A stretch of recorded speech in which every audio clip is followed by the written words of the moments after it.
David here with Figboot on Pens, back again with another Q&A. It's been a while since I've done one of these, so I felt it was about time. I appreciate all of your questions. I received several hundred. Unless I wanted to make this an 8-hour video, I'm not going to be able to get to all of them, but there were a ton of great ones though, and some might be used in future Q&As. A number of viewers had suggestions about video topics that I have already done. With a large number of videos on my channel, I can understand why those might be missed, but you can search by a topic on my channel and you just might find a video on exactly what you're looking for. I have such videos as Pens I Regret Buying, or a Pen Show 101 that talks about what happens at pen shows. I have a video about pen clubs and what goes on there as well. And I also have lots of videos covering the best pens in certain price ranges, as well as beginner pens, next level pens, and Grail pens. Just search for top 10 on my channel and you'll find a few. Or search for Ink Challenge for a list of my favorite inks. And if you want to know the origins of the Figboot name, you can check out my very first Q&A, which would be Q&A number 1, and I tell the full story there.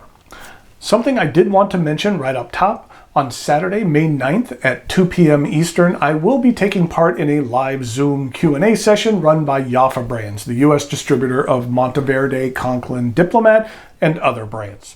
They've been conducting a few of these sessions with various members of the pen community as guests. Space is limited. If you would care to attend, at the beginning of May, be on the lookout for a social media post, maybe basically Facebook and Instagram, from the official Monteverde and Conklin channels discussing the gathering. I believe that they choose the participants from those that comment on the post. So if you'd like to attend, make sure you leave a comment there, and then Jaffa will send out invitations to those selected. I look forward to hanging out with everyone. I've been a part of a few pen-related Zoom gatherings since we've all been locked away, and it's a fun way to socialize from the comfort of our own homes. A number of folks has asked how it's been working from home for me. I am fortunate enough to have a job that has allowed me to work from home, and that's something I very much appreciate. I know that many people do not have that luxury, and that millions of people have lost their jobs either temporarily or permanently. Here's my work from home setup. There was an extra desk here in my office at home that really wasn't being used. I found myself being very productive during this time. I've been able to focus on projects more with minimal interruptions.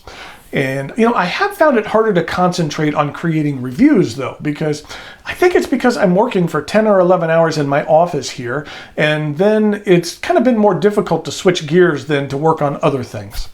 Some evenings after I'm done working, I'll go drive around the neighborhood for 10 or 15 minutes to kind of clear my head. Then it almost feels like I've commuted home and I haven't been stuck in the house all day.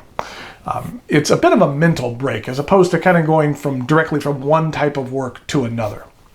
Unfortunately, I have not been able to get to the post office to check my P.O. box, trying really not to go anywhere, so that if you've written recently, it might be a bit of a delay before I reply. If you'd care to send me a letter that I will eventually go pick up, then the address is in the notes below. If you are looking to purchase masks, I did pick up these from Rickshaw Bag Works. They work well and have a bit of flair to them. They're something that I would recommend. Okay, on to some questions, and there are a lot, so let's see how many I could actually cram in here. Jacqueline asks, what do you think is missing from the current fountain pen blog and video landscape? I'm giving serious consideration to starting a blog and have some ideas, but I don't want it to be derivative, and it's hard to kick off such a thing on a budget. Do you have any suggestions? I do think that there's something missing from the landscape, Jacqueline, and that is you. If you feel that you have something you want to say, then go for it. Don't worry about what other folks are doing. Just be yourself and create what you feel is the best content you can create. A while back, I did post a video focusing on tips for folks who have decided that they want to create content, whether it be blogs or video or anything else. I'll put a link to it in the notes below, or if I can remember to insert it, you can actually click on the link right up here.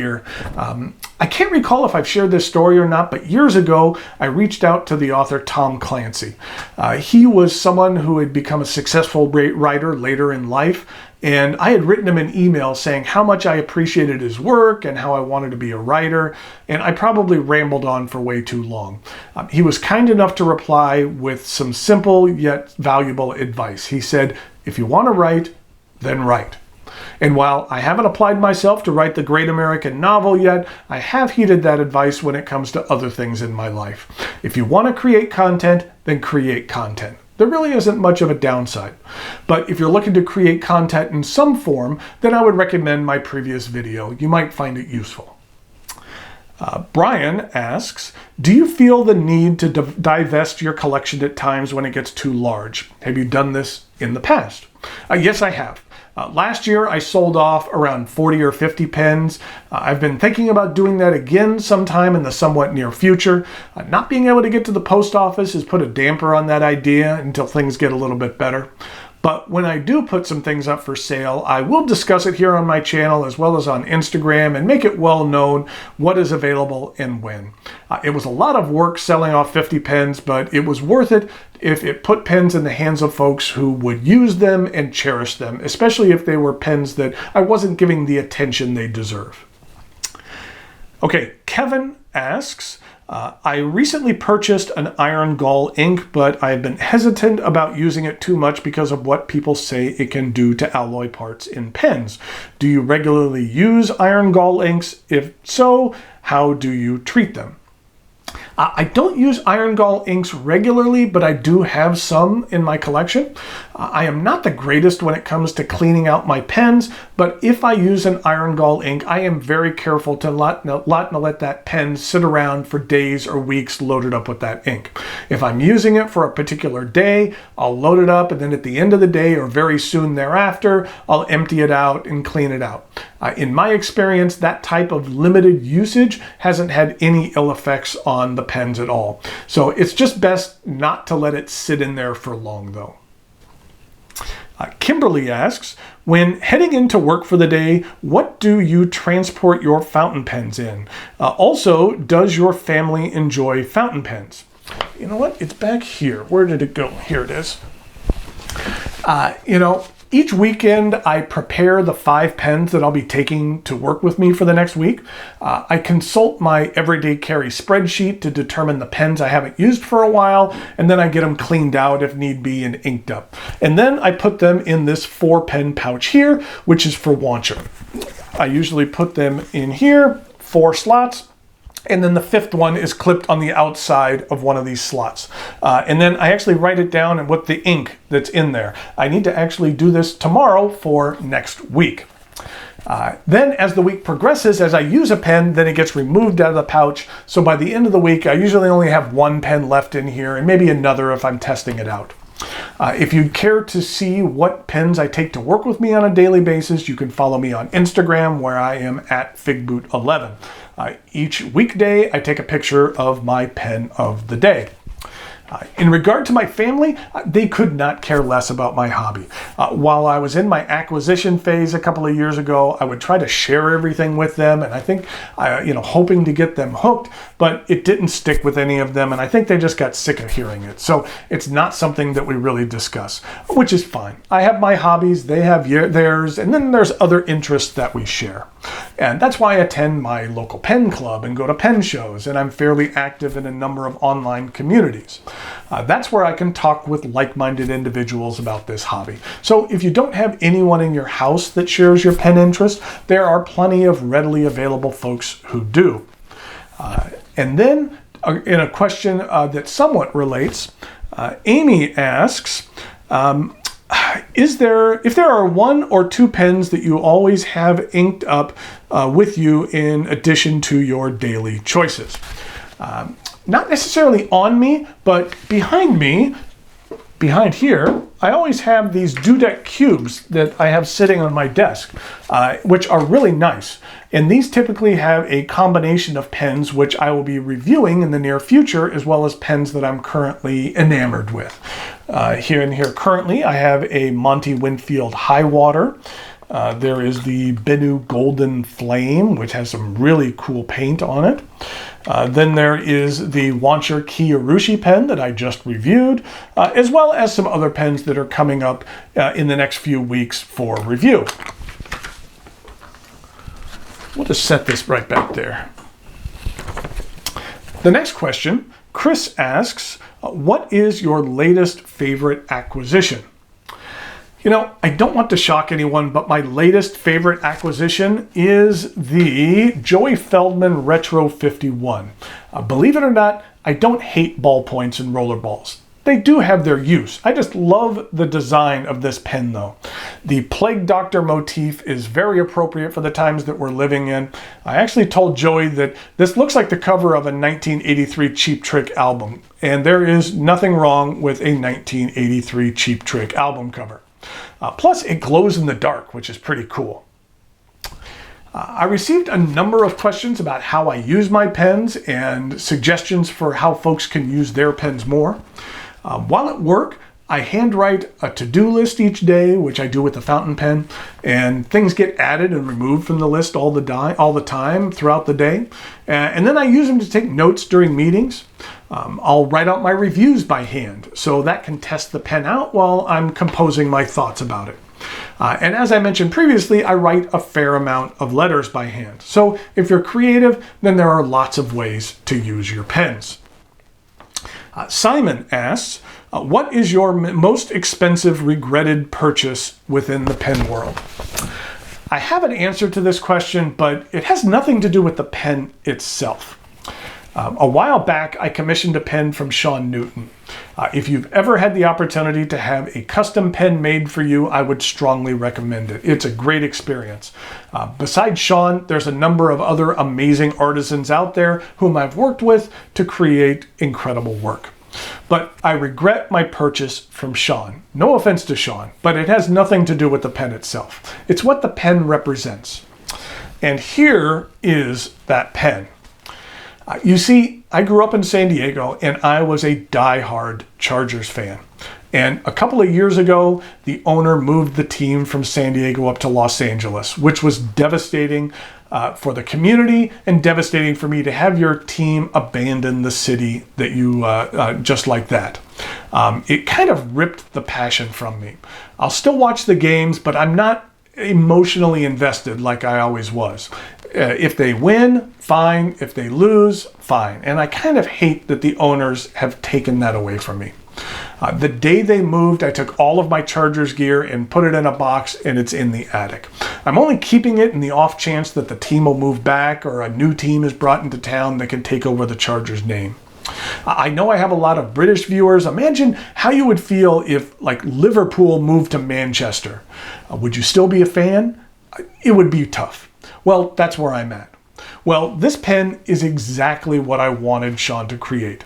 The acrylic is custom made. It's very large, and the colors represent the Chargers powder blue uniforms. And my absolute favorite feature on this custom pen is this custom lightning bolt clip. I just love this pen. It just pains me to bring it out. I received it just a few days before they announced that they were moving. I should sell it, but the market for Charger fans who are also lovers of fountain pens is rather narrow. So if you happen to fall into that category, feel free to shoot me an email and we could possibly discuss price. Next question. Francisco asks, what is a pen that you had low expectations of that blew you away? You know, I would say the Cross Peerless 125. I hadn't had the greatest experience with Cross pens prior to checking out the Peerless 125, and it really impressed me. I feel it's one of the more underrated pens on the market. I like the size and the feel of the pen, but most of all, I really care for the 18 karat gold Sailor nib that comes with this model. It is a pen I greatly enjoy. Okay, next question. Spencer asks, your pen reviews are so in-depth, describing the origins of the company or the product name, leading into a story about how it began. Are you in direct contact with the company, asking them questions, or does this come from heaps of online research? Also, how do you balance working a full-time job as well as producing a consistent stream of YouTube content? In regard to the first part of the question about research, I have a natural curiosity as to the origins of things and why things are the way they are, which leads to some extensive online research or conversations directly with the company. Sometimes that can lead to some interesting stories and anecdotes. If I'm reviewing a pen that's been well reviewed, I really try hard to bring something new and different to the table. trying to find that one thing that's never been noticed or discussed about a pen. My favorite instance of that was my Lamy 2000 review. Through my research, I discovered the gentleman who designed the classic looks of the Lamy 2000. He used to work for the shaving company Braun and designed one of their most iconic razors. And while I researched this razor, wouldn't you know, it looked exactly like a Lamy 2000. I just thought that was interesting and something I had never heard before and something I couldn't wait to share with you. In regard to how I juggle work with producing regular content, it is a commitment and a lot of work, but something I enjoy. It's fun to create something from scratch, and I get a lot of satisfaction from it. In addition, I've developed a ton of great relationships that I wouldn't have otherwise. While I still enjoy doing other things as well, it's nice that one of my hobbies actually produces something that I enjoy creating and others enjoy watching. Like anything else worthwhile in life, you have to make the time and hold yourself to self-imposed deadlines. Plus, it's given me the opportunity to test out and experience pens that I wouldn't have otherwise if I wasn't doing this. So it gives me more of a chance to play with fountain pens, which isn't a bad thing. Okay, next question. Ted asks, it appears that you are a golf fan and have been to some pretty famous courses. Have you ever attended the Masters, and if so, what year and who won? Yes, I am a golf fan. All of the golf shirts I wear in reviews are from courses I have played. Sometimes the logo gets cut off and you can't see it, but I have been fortunate enough to play some very nice courses that have lots of history. Here I am at St. Andrews in Scotland. I have not played at Augusta, but I have attended the Masters once. I might have talked about this previously, I can't recall. But I have entered the ticket lottery every year for the last 15 years, and back in 2016, I won the rights to purchase tickets to a practice round. At first, I was a bit disappointed since it was only a practice round rather than one of the tournament days, but it turned out great. First of all, during the tournament days, you aren't allowed to have a camera, but you are during practice rounds. So you can get some very cool pictures like this one I took of Rory McIlroy. I've been to a number of golf tournaments, and seeing the players is always fun, but visiting Augusta National for the first time was an incredible experience. It is truly hallowed ground, and from the moment I set foot on the course, you could feel the history, and you could feel what made this place so special. Now, on a typical tournament day, you would find a seat and pretty much stay there for the entire day. But with it being a practice round and the golf really not being that important, it gave us the chance to walk around the entire course and get the lay of the land, which was neat. Every year, the television cameras are in the same spots, and so you kind of always see the same holes from the same angles. So it was nice to see holes from a different perspective. The par 3 16th was really different than I imagined it would be, for example. One of my fondest memories of the day was right as we were leaving. We were walking past the members clubhouse and folks were having lunch at some outside tables, and I look over to see Arnold Palmer and Jack Nicklaus having lunch together just a few feet away. It took everything I had to not just stand there and gawk at them. I even refrained from taking a picture because I thought it would be rude. I just enjoyed the experience as I walked past in awe. It is a truly very special place, and it would be a dream of mine to actually get to play the course one day. Come on, there has to be someone who is a member of the club that is also into fountain pens. I will trade a very nice pen for an invite, and I wouldn't even discuss it on the channel. It could be our little secret. I know that they like to keep those things private. I'm easy to get hold of and don't live that far away. It'll be fun. I'll be waiting. Okay, next question is from Christian, and he said, what was your worst ink-related mishap you have ever experienced? Well, in the house, that's easy. While working on a review for Culver's Schrödinger, I spilt the vast majority of a bottle of ink on my desk, on my pants, on my hardwood floor, which still has a green stain on it right below where I sit right now. Yes, that was a mess. Outside the house, I've had an incident while on vacation in China a couple of years ago.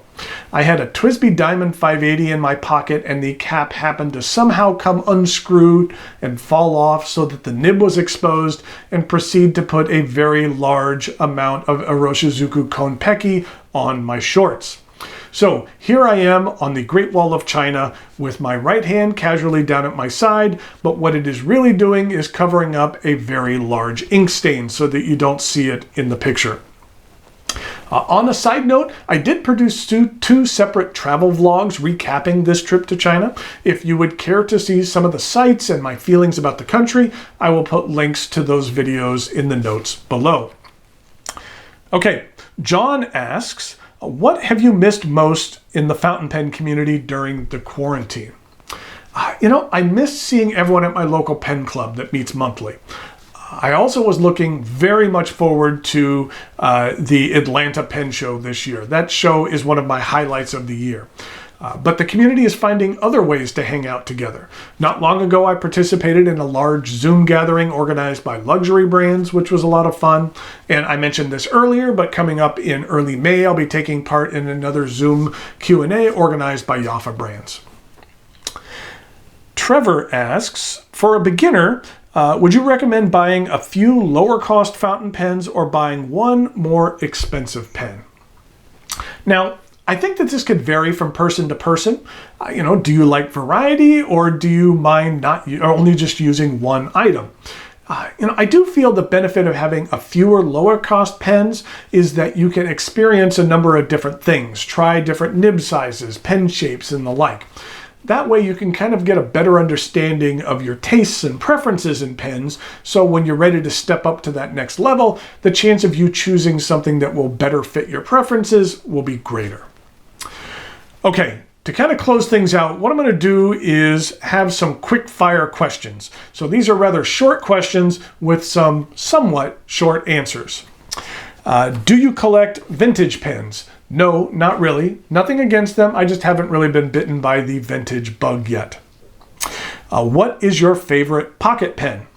Right now, that would be the Schoen Design Pocket 6, which is a small pocket pen, but has a number 6 nib on it, and it's fantastic.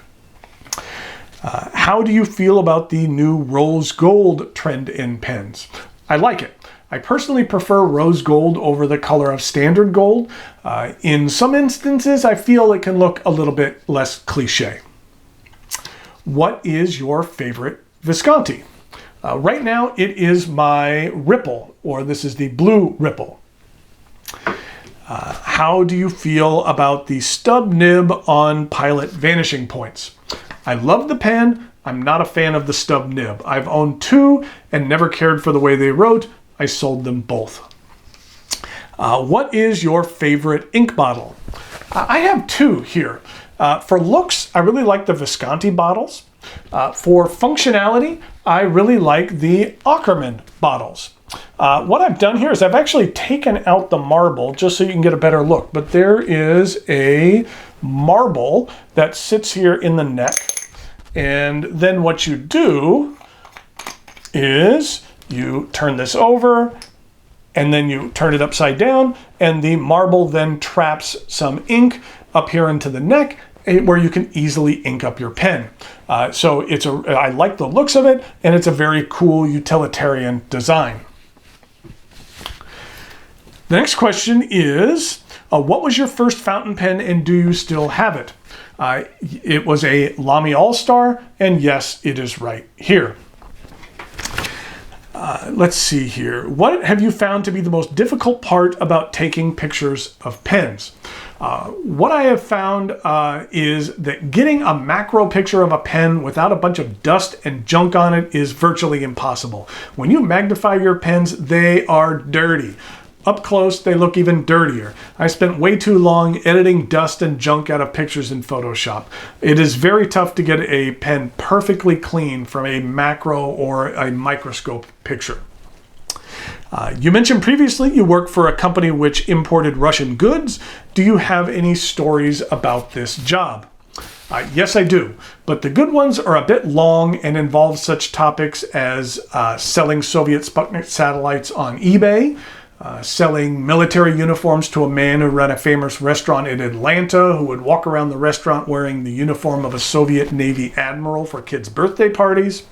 And the day after I left the company, it was raided by the ATF, having agents break down our front door and, while pointing assault weapons at our employees, demand to know my whereabouts.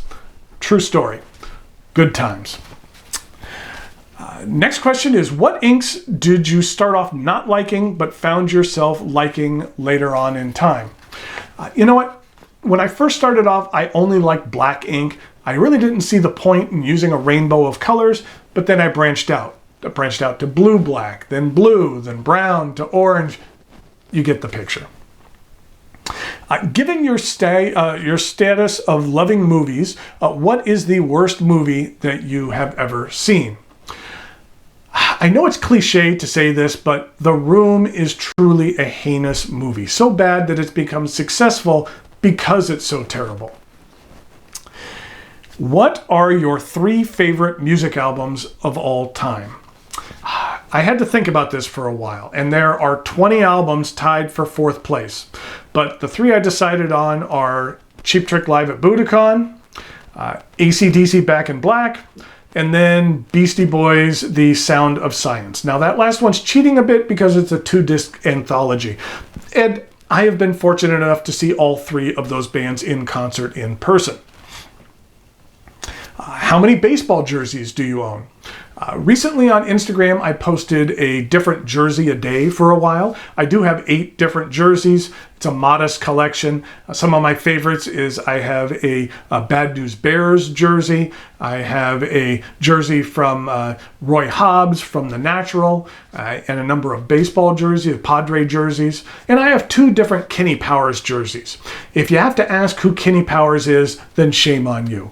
Are 2 Kenny Powers jerseys too many? No, not at all. What is your favorite video game of all time? If you weren't aware, I have said this before, but I used to work in the video game industry. I really don't have a head and shoulders favorite.